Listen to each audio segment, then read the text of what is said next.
Bonjour et bienvenue à l'émission Vie de foi. Aujourd'hui, j'ai le plaisir de recevoir sur le plateau de Vie de foi le pasteur Stéphane Caddy. Bonjour et bienvenue, pasteur Bonjour, Stéphane. pasteur Joël. Gloire à Dieu.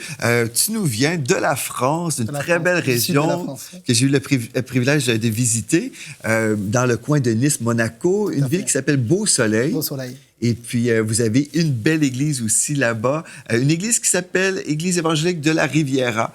Donc, voilà. Tu vas prêcher ou tu reviendras bientôt aussi prêcher? Oui, gloire à Dieu. Et je vais venir même avec toute ma famille. On va passer du bon temps. Super, on se réjouit. Encore, j'ai la foi qu'on va être bénis encore dans la présence de Dieu, dans votre belle église.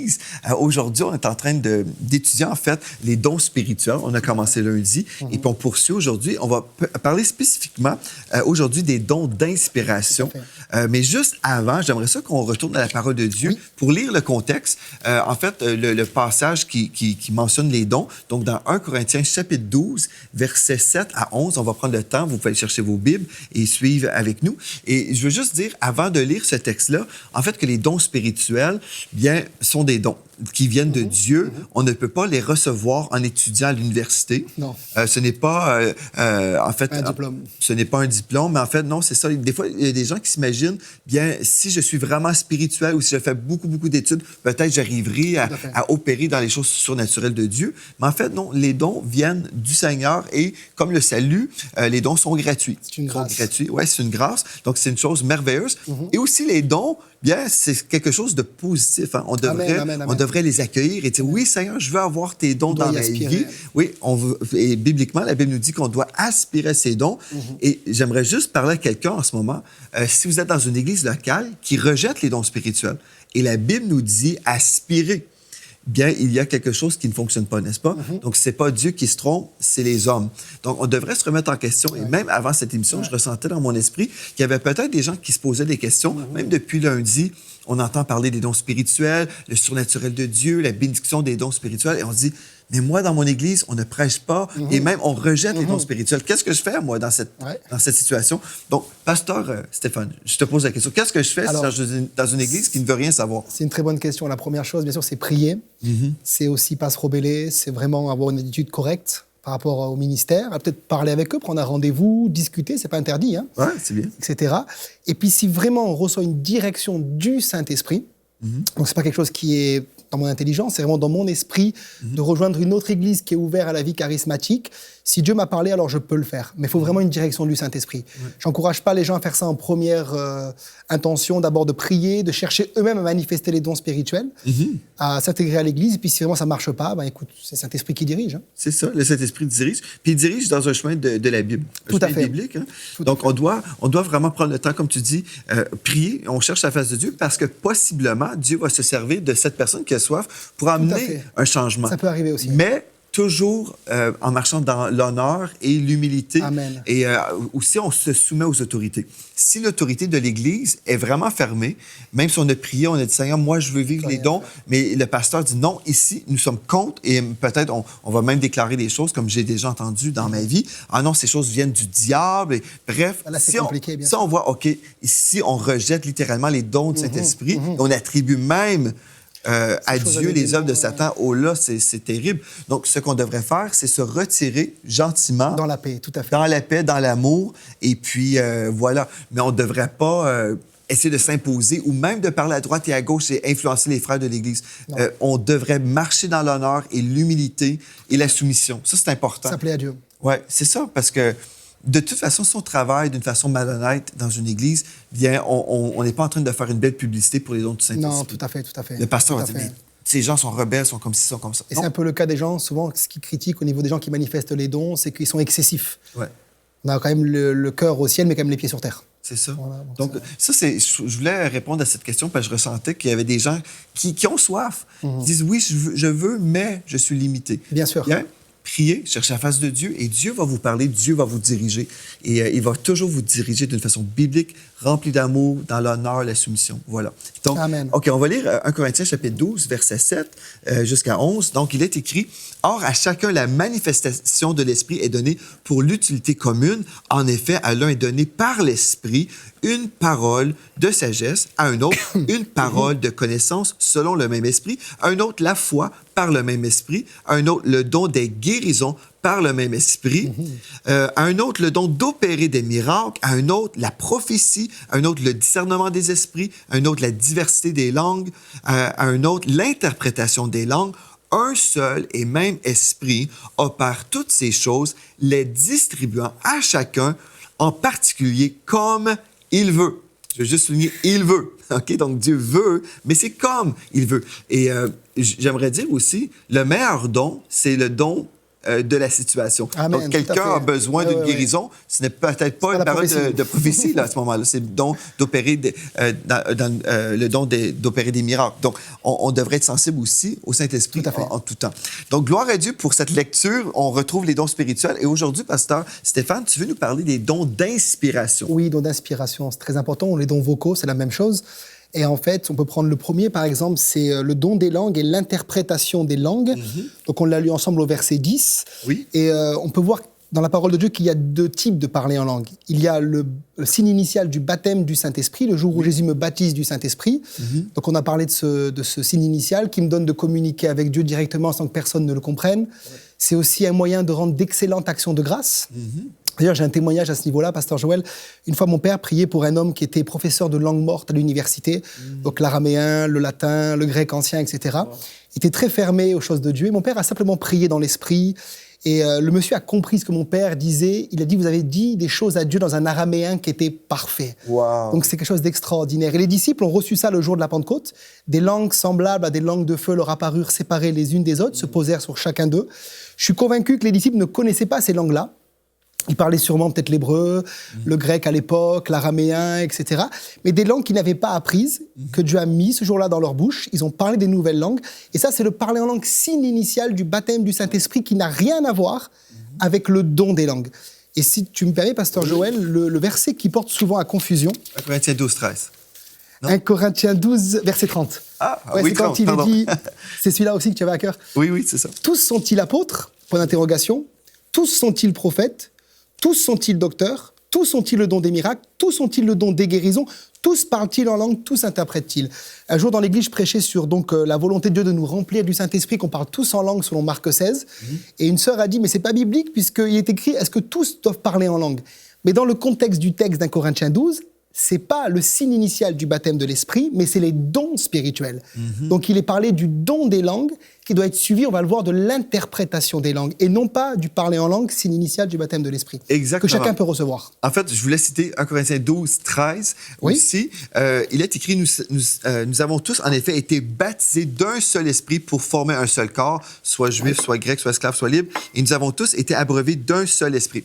Et ce texte-là, souvent, on va l'utiliser pour parler du baptême de l'Esprit. Et ce qu'on veut comprendre aussi aujourd'hui, c'est que, en fait, lorsqu'on devient un enfant de Dieu, l'Esprit de Dieu nous baptise dans le corps de Christ pour faire partie de la famille de Dieu. Mais ensuite, le baptême de l'Esprit, en fait, on parle un langage qui se ressemble beaucoup, mais dans le disciple victorieux, j'ai pris le temps de tout décortiquer pour vous. Donc, allez sur le site web EMC TV et écoutez la série du disciple victorieux. Mais là, le baptême de puissance aussi, c'est une autre façon que je décris. C'est Jésus qui nous plonge dans l'Esprit pour nous revêtir de puissance. Amen. Donc, il y a une différence. Et le baptême de puissance nous donne un langage spirituel qui est différent du don des langues. Tout à fait. En fait, le don des langues, c'est pour un message. Par exemple, si je donne un message en langue dans une église locale, l'attention de tous est attirée vers moi. Donc, forcément, il devrait y avoir une interprétation. Sinon, on dit des paroles aux gens que les gens ne comprennent pas. Mais quand je prie avec, ou j'utilise mon langage spirituel, là, je prie à Dieu. C'est différent, là. Tout à fait. D'ailleurs, pour donner une définition du don des langues, c'est quand l'Esprit de Dieu descend sur moi, que je suis surnaturellement visité, comme pour la prophétie, et poussé à porter un message prophétique à l'attention de tout le monde ou d'une personne. Ce don me donne de parler une langue différente de mon baptême de l'Esprit, le jour où je baptisais de l'Esprit, c'est une langue qui est différente.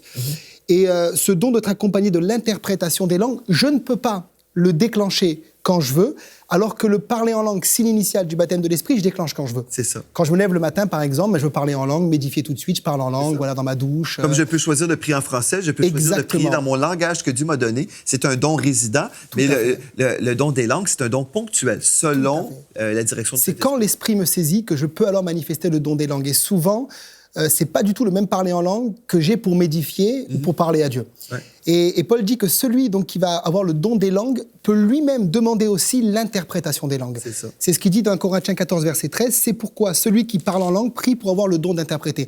Certains m'ont dit, donc, vous voyez, il faut interpréter les parler en langue. Mais c'est pas non plus le contexte du parler en langue signe initial du baptême de l'Esprit, qui n'a pas besoin d'être interprété, c'est entre moi et Dieu. Mais si j'ai un don des langues, par contre, comme c'est un message prophétique pour l'Église, il faut l'interpréter. Amen. Et Paul encourage les gens qui ont le don des langues de demander aussi eux-mêmes le don d'interprétation des langues. Amen, absolument. Donc, on fait la distinction entre le don ou les langues personnelles ou les langues de dévotion, les langues de prière, si on veut. Donc, il y a ces dons-là, et aussi ces langues-là, et aussi les langues pour l'exercice public. Tout à fait. Donc, il y a deux types de langues. Et puis, si on confond les deux, on va avoir beaucoup de difficultés à comprendre plein de passages de la parole de Dieu. Tout à fait. D'ailleurs, c'est important aussi d'écrire au niveau de l'interprétation que l'interprétation, c'est pas non plus du mot pour mot, mais c'est la pensée globale qui est interprétée. C'est pas une traduction, exactement.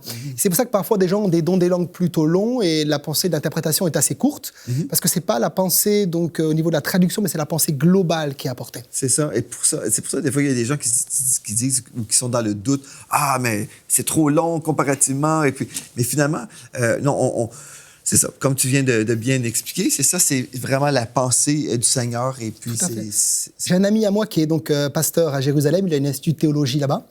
Et puis, il était vraiment juif. Il était, je crois, fils de rabbin, etc. Et puis, un jour, il va dans une réunion comme ça où il y avait donc les dons spirituels qui se manifestaient. C'est un dimanche matin. Oui. Quelqu'un donne un don des langues en hébreu. Lui parlait bien l'hébreu, donc il a compris le don des langues et quelqu'un a interprété. Et à la fin, il trouvait vers la personne, a dit « Mais vous parlez hébreu, vous êtes juive, etc. » La personne a dit « Non, pas du tout. » Et il a dit « Mais comment vous avez pu comprendre ce parler en hébreu ?» Et là, il a été convaincu par le Seigneur, il s'est donné à Jésus-Christ, il est aujourd'hui pasteur à Jérusalem. Wow. Donc j'encourage vraiment dans l'église locale de laisser aussi le don des langues et l'interprétation des langues. Absolument. Et si je peux me permettre, pasteur Joël, beaucoup de gens se servent d'un Corinthiens 14 pour interdire le parler en langue dans l'église. Ce n'est pas du tout le contexte du texte. Dans le contexte du texte, les Corinthiens vivaient dans le désordre. D'ailleurs, ils avaient une vie de désordre, un couché avec la femme de son père, il y avait de la division, etc. Et ils manifestaient les dons dans le désordre. Et le but du chapitre 14, c'est remettre de l'ordre et pas d'interdire le parler en langue, comme certains nous disent parfois dans l'église. Certains m'ont dit, mais oh, chez vous, à Beau Soleil, vous chantez en langue, vous priez en langue, c'est interdit, etc. Non, c'est pas interdit.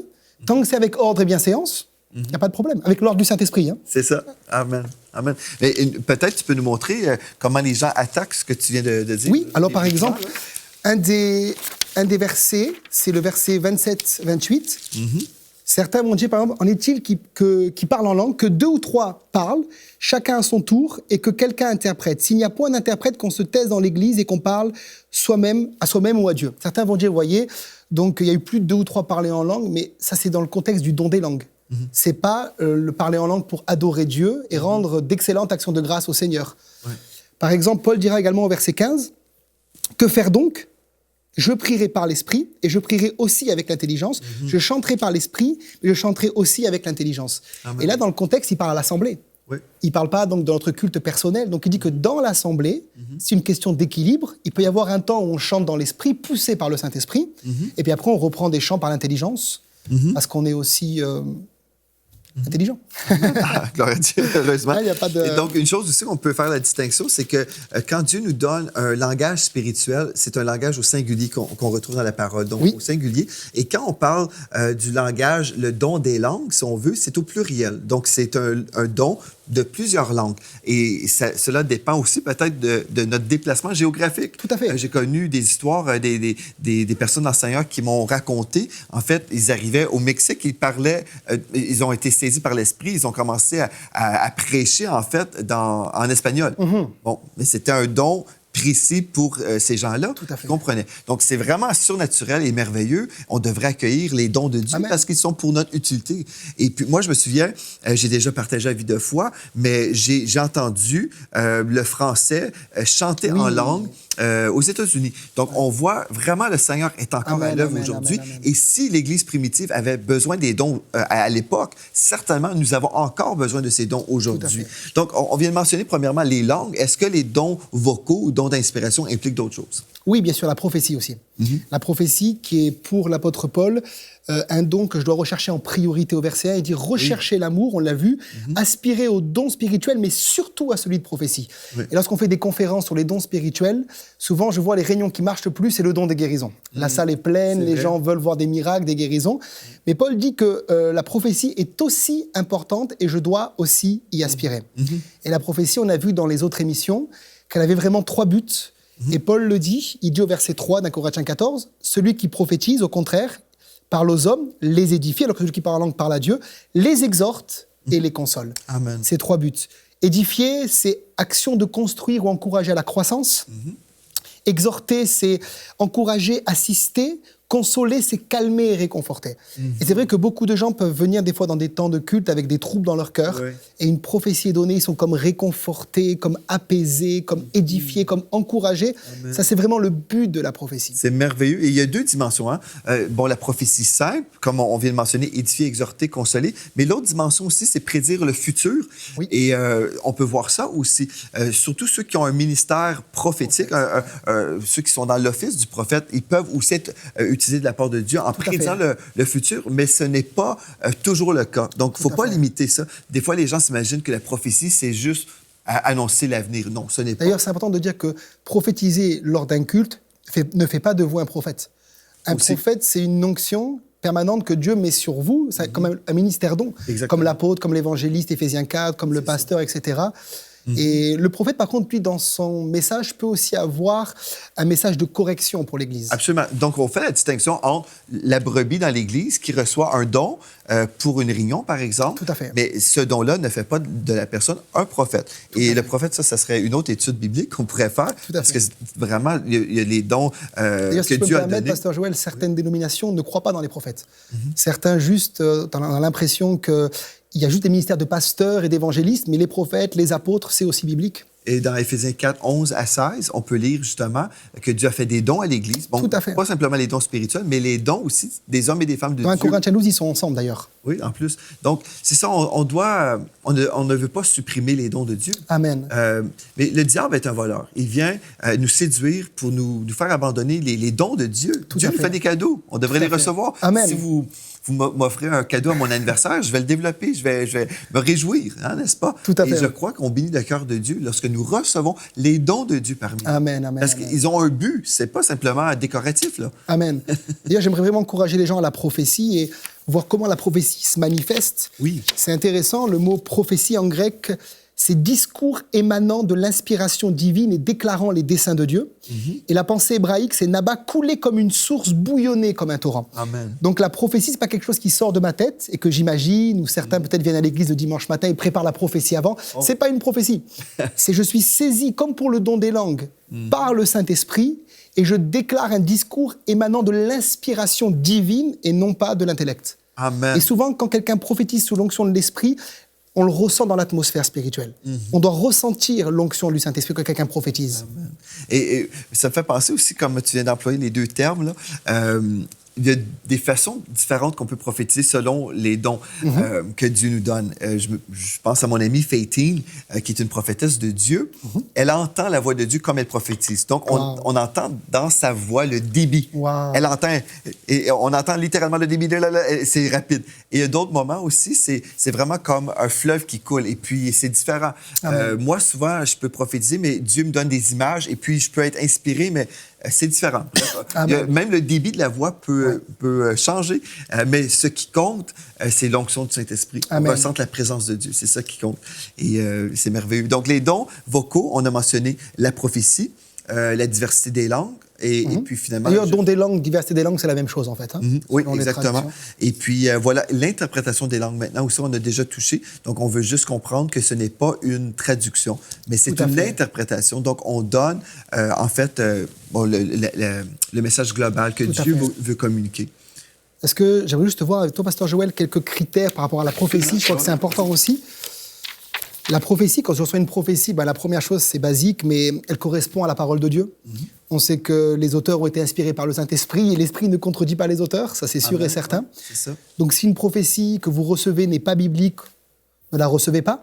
Elle doit correspondre également à l'alliance dans laquelle nous sommes. Amen. Par exemple, si quelqu'un reçoit une prophétie qui l'encourage à faire le Shabbat, à retourner aux fêtes, etc., ce n'est pas du tout biblique. Il peut la refuser. La prophétie n'amène pas la confusion, puisque les dons sont donnés pour l'utilité commune. Amen. Donc, si une prophétie me perturbe, je suis libre de ne pas la recevoir. Et souvent, j'ai remarqué qu'elle confirme ce que Dieu a déjà mis dans mon esprit. Parce que la première chose avec laquelle Dieu nous parle, c'est ce qu'on appelle le témoignage intérieur. Amen. L'esprit rend témoignage à notre esprit que nous sommes enfants de Dieu. Donc, si quelqu'un part, par exemple, en mission ou se marie sur une prophétie, c'est dangereux. Amen. C'est très vrai, ça. La prophétie confirme ce que Dieu a déjà mis donc à l'intérieur de nous. La prophétie ne crée pas non plus de dépendance. Amen. Certains courent dans Est-ce que tu as lu mes notes, toi? Là? Non. C'est le même esprit. Alléluia. Ça veut dire que certains courent chez le prophète, comme ils allaient voir le voyant à l'époque, c'est pas du tout ce que Dieu veut faire par rapport à la prophétie dans le Nouveau Testament. Et dans une prophétie, on a déjà vu ça ensemble, retenir ce qui est bon. Amen. On est responsable de retenir ce qui est bon et de jeter ce qui est mauvais, de jeter l'eau du bébé et de garder le bébé. Amen. C'est très, très bien. Je voulais mentionner justement les dérives et ce qui pousse certaines personnes à rejeter les dons spirituels. En fait, c'est les abus qu'on a vus. Mais la prophétie ne remplace jamais le Saint-Esprit dans nos vies. Dans Romains 8, 14, il est écrit que tous ceux qui sont conduits par l'Esprit de Dieu sont fils de Dieu, ou les fils de Dieu sont dirigés ou conduits par l'Esprit de Dieu. Donc, dans notre alliance, on devrait être dirigé par le Saint-Esprit et pas un prophète ou une prophétesse. Vraiment, si vous devez toujours aller vers quelqu'un pour entendre la voix de Dieu, pour que quelqu'un vous dise « c'est ça que tu dois faire, ceci ou cela », non, vraiment, c'est du désordre spirituel. Tout à fait. Dans notre nouvelle alliance, on ne va pas auprès des prophètes pour entendre la voix de Dieu. Si nous sommes sauvés, nous sommes les brebis de l'Éternel, n'est-ce pas? Et mes brebis entendent ma voix et me suivent. Et la Bible le dit ici, si vous êtes un fils de Dieu, une fille de Dieu, bien vous allez être dirigé par l'Esprit de Dieu, comme Pasteur Stéphane a dit, par le témoin intérieur. Et ce témoin intérieur va toujours nous donner la paix et la joie. Il va nous diriger dans la paix et dans la joie, pas dans la confusion, pas dans toutes sortes de problèmes. « qu'est-ce que je fais? » Non, non. Mais le Saint-Esprit nous dirige dans la paix. Et puis, dans Jérémie 17, verset 5, il est écrit « Ainsi parle l'Éternel, maudit soit l'homme qui se confie dans l'homme, qui prend la chair pour son appui et qui détourne son cœur de l'Éternel. » Donc, si vous vous confiez en quelqu'un, cette personne doit vous dire « Bon, tu dois acheter telle maison, tu dois vendre ta voiture, tu dois marier telle personne. » Non, non, vous êtes en train de vous confier vraiment dans la chair. Et puis Dieu nous dit, non, non, ce n'est pas la chose à faire. On a le privilège aujourd'hui d'avoir cette relation avec le Seigneur. On peut prier en esprit, notre esprit est édifié. On peut entendre la voix de Dieu, être dirigé par la paix. Dieu va déposer dans nos cœurs des images, des visions, des paroles. Et là, on dit, OK, Seigneur, est-ce que c'est le temps? Dieu va dire, oui, c'est le temps. Non, ce n'est pas le temps. Dieu parle dans la conscience. Amen, c'est ça. Dieu nous dirige. Nous avons ce privilège aujourd'hui d'être dirigés par lui. Amen. D'ailleurs, c'est important de dire aussi que le rôle du prophète dans l'Ancien Testament n'est pas le même rôle que dans le Nouveau Testament. C'est clair. On l'a vu hier que dans l'Ancien Testament, Dieu parlait par les prophètes. Ils étaient oints comme les rois et les sacrificateurs. Dans la Nouvelle Alliance, on est tous oints, on a tous reçu l'onction. Et donc l'Esprit parle directement à notre esprit. Romains 8, verset 16. Il atteste des choses dans notre esprit. Amen. Donc, même si on aime comme les prophètes, on les reçoit comme des ministères, donc comme des cadeaux de Dieu. Absolument, c'est ça. Et l'autorité maintenant, c'est vraiment la parole de Dieu. Amen. Ça demeure pour nous la parole de Dieu. Et concernant les prophéties, admettons que vous êtes une personne, vous avez reçu des prophéties dans le passé, et puis peut-être ce que Pasteur Stéphane a dit, vous dites, bien moi, en fait, je n'ai pas été béni, édifié, exhorté, c'était rien de ça, mais j'ai été condamné, écrasé. En fait, ça ne confirmait rien dans ma vie. Bon, le Pasteur Stéphane a dit, on peut rejeter, mais là, je sais plus trop, est-ce que je peux refaire confiance aujourd'hui au ministère prophétique? Mais en fait, vous allez faire confiance à Dieu, tout simplement.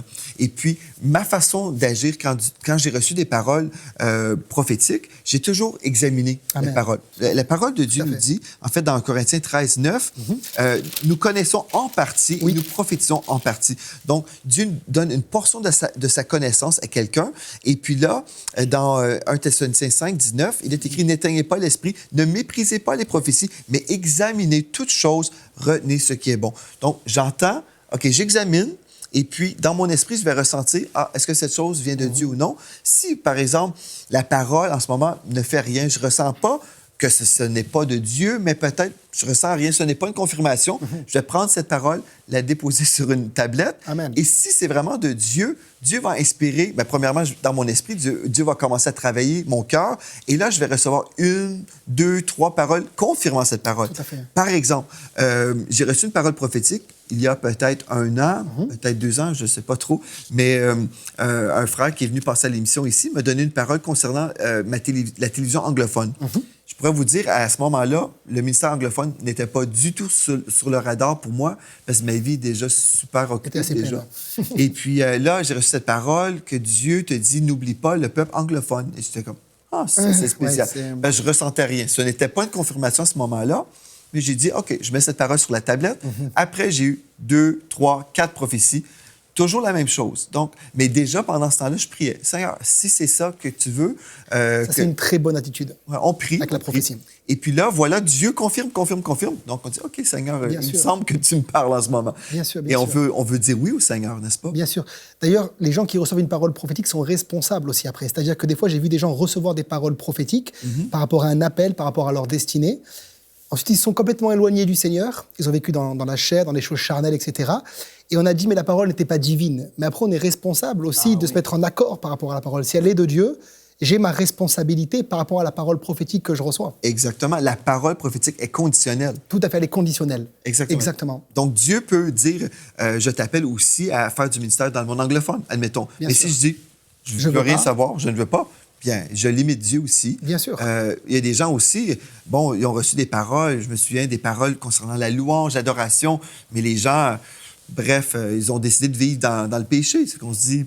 Ils passent à côté. Ben oui, les paroles sont là. Oui, vous avez une destinée en Dieu, mais si on sort du chemin, on quitte la piste de Dieu, on s'en va avec le diable, bien on est Dieu, responsable. Dieu ne pourra pas imposer sa volonté, il nous laisse le libre arbitre. Donc, on peut choisir l'obéissance ou la désobéissance. Mais vous êtes un peuple de Dieu en amour avec le Seigneur. Et puis, si Dieu nous dit, choisis la vie et pas la mort, choisis la bénédiction, non la malédiction, bien, on va être intelligent, on va choisir Dieu si on veut vraiment... entrer dans notre destinée. Je pense qu'on veut tous entrer dans notre destinée. Donc, gloire à Dieu. Pasteur Stéphane, demain, on va poursuivre en parlant des dons de révélation. Tout à fait. Des dons de révélation, c'est merveilleux. On va voir que vraiment, on a 9 dons dans la parole de Dieu. 9 dons, oui. Et c'est vraiment notre privilège de découvrir ces dons, mais pas simplement les connaître mentalement, comme plusieurs personnes. Pas juste la théologie dons, mais la pratique. La pratique, oui, c'est ça. Et on veut vous aider à ce niveau-là. Donc, en terminant, j'aimerais juste prier pour vous. On peut s'accorder dans la foi pour toutes les personnes à la maison. Père éternel, je veux prier pour ceux qui ont déjà reçu des prophéties dans le passé. Peut-être qu'ils ont mis de côté des choses. Je prie, Esprit de Dieu, que tu puisses rafraîchir maintenant ces paroles, toutes les paroles qui venaient de toi. Et c'est à ceux qui ont été dans le mépris. Ça, on te demande de nous pardonner, de nous purifier, Seigneur Jésus. On déclare un jour nouveau dans l'esprit aujourd'hui. On tourne la page sur le mépris et aujourd'hui, on reçoit par la foi, Seigneur Dieu. Oui, ces dons spirituels que tu as donnés à ton Église et on a prié dans le nom de Jésus. Amen et amen. Amen. Gloire à Dieu. Merci, Pasteur Stéphane, d'avoir été là. Et merci à vous. J'aimerais vous inviter, visiter le site web EMC TV et vous pouvez également nous écrire à videfoi@enseigne-moi.com et nous partager le témoignage que vous avez reçu. Si vous avez reçu une touche de Dieu, même cette semaine, témoignez de ce que Dieu a fait dans vos vies. C'est à la prochaine fois. Soyez richement bénis.